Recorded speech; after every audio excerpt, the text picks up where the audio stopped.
Hello guys, Natore ভ্রমণ episode 2তে আপনাদেরকে স্বাগতম। আজকে আমরা এক্সপ্লোর করব অর্ধবঙ্গেশ্বরী রানী ভবানীর রাজবাড়ি। ভিডিও দেখতে দেখতে চলুন জেনে নেওয়া যাক নাটোর রাজবংশের উত্থান পতনের চমৎকার ইতিহাস। অষ্টাদশ শতকের শুরুতে নাটোর রাজবংশের উৎপত্তি হয় বলে জানা যায়। 1706 সালে এই পরগনার জমিদার গণেশ রায় ও ভবানীচরণ চৌধুরী রাজস্ব প্রদানে ব্যর্থ হয়ে জমিদারি হারান। সুযোগ সন্ধানী তৎকালীন দেওয়ান রঘুনাথ এই পরগনা তার ভাই রামজীবনের নামে বন্দোবস্ত নেন। এভাবেই নাটোর রাজবংশের পত্তন হয়। রাজধানী ও রাজবাড়ি নির্মাণকে কেন্দ্র করে রয়েছে একটি অদ্ভুত ইতিহাস। কথিত আছে, মায়ের আদেশে জমিদারি রাজধানী নিজ জন্মভূমিতে স্থাপনের জন্য রামজীবন ও রঘুনাথ দুই ভাই পণ্ডিতবর্গ সহ নৌবিহারে বের হন। তখন ছিল বর্ষাকাল, চারদিক পানিতে টইটুম্বুর। ঘুরতে ঘুরতে তারা ভাতচরা বিলে উপস্থিত হন। এখন আপনারা যে প্রাসাদটি দেখতে পাচ্ছেন, এটি মুঘল ও পাশ্চাত্য স্থাপত্যকলায় নির্মিত কারুকার্যময় নান্দনিক মূল প্রাসাদ। বিলে ঘুরতে ঘুরতে এক পর্যায়ে তারা লক্ষ্য করেন একটি বড় ব্যাঙ একটি আকারে ছোট সাপ গিলে খাচ্ছে, আর বড় দুটি সাপ সাঁতরে পালাচ্ছে।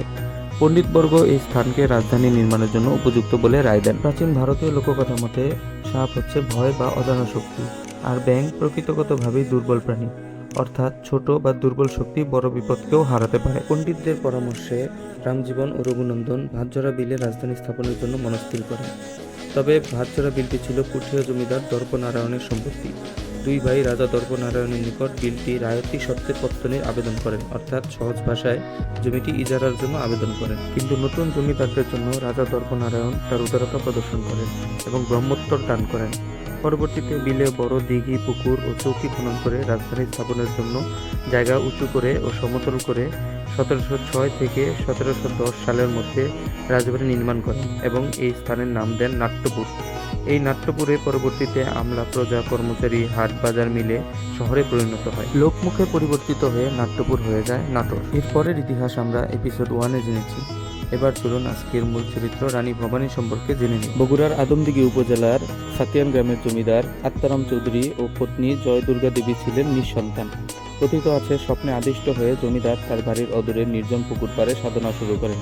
সাধনার এক পর্যায়ে ফুটফুটে একটি কন্যা সন্তান প্রাপ্তি হন এবং তার নাম রাখা হয় ভবানী। জমিদার বাড়ির ঐশ্বর্য, প্রাচুর্য ও বিলাসিতায় থেকেও শৈশব থেকেই ভবানীর মানব সেবায় আগ্রহ দেখা যেত। জানা যায়, প্রজাদের কষ্ট নিবারণের জন্য তিনি 365টি পুকুর খনন করেন এবং নিজে প্রতিদিন ভিন্ন ভিন্ন পুকুরে গোসল করতেন। রানী ভবানীর বিয়ের ঘটনা নিয়ে চমকপ্রদ লোকগাথা প্রচলিত রয়েছে।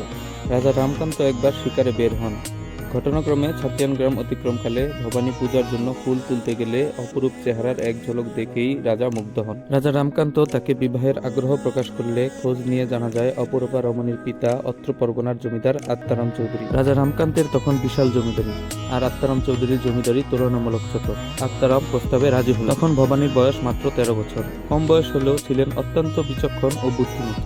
বড় জমিদারের প্রস্তাবে বিনা শর্তে রাজি হলেন না, দিলেন 3 শর্ত। বিয়ের প্রথম শর্ত ছিল তাকে 1 বছর পর্যন্ত বাবার বাড়িতে থাকতে দিতে হবে।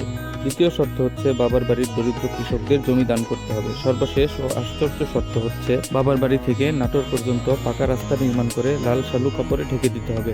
সেখান দিয়ে তিনি তার স্বামীকে নিয়ে নাটোর প্রাসাদে যাবেন। রাজা রামকান্ত তার সকল শর্ত নির্দ্বিধায় মেনে তাকে বিয়ে করতে রাজি হলেন। বিয়ের পরবর্তী জীবন ছিল উত্থান পতন ও অসীম ধৈর্য ও সাহসিকতার চমৎকার উপাখ্যান। রাজা রামকান্ত ও রানী ভবানীর সংসারে জন্ম নেয় 2 ছেলে ও 1 মেয়ে। তার 2 ছেলে অকালে মৃত্যুবরণ করলেও একমাত্র কন্যা তারা সুন্দরী জীবিত ছিলেন। 1748 সালে রাজা রামকান্ত মৃত্যুবরণ করেন। শুরু হয় এক অদৃশ্য শূন্যতা। তৎকালীন বাংলার নবাব আলীবর্দী খাঁ রানী ভবানীর দক্ষতা ও বুদ্ধিমত্তার উপর ভরসা করে 43,000 বর্গ মাইলের নাটোর স্টেট তার হাতে অর্পণ করেন। এই ঘটনা তৎকালীন সমাজ ব্যবস্থার জন্য ছিল বিরল ঘটনা। সেই রক্ষণশীল যুগে একজন বিধবা নারী জমিদার হিসেবে যে বিশাল এলাকা শাসন করেছেন তা ইতিহাসে বিরল।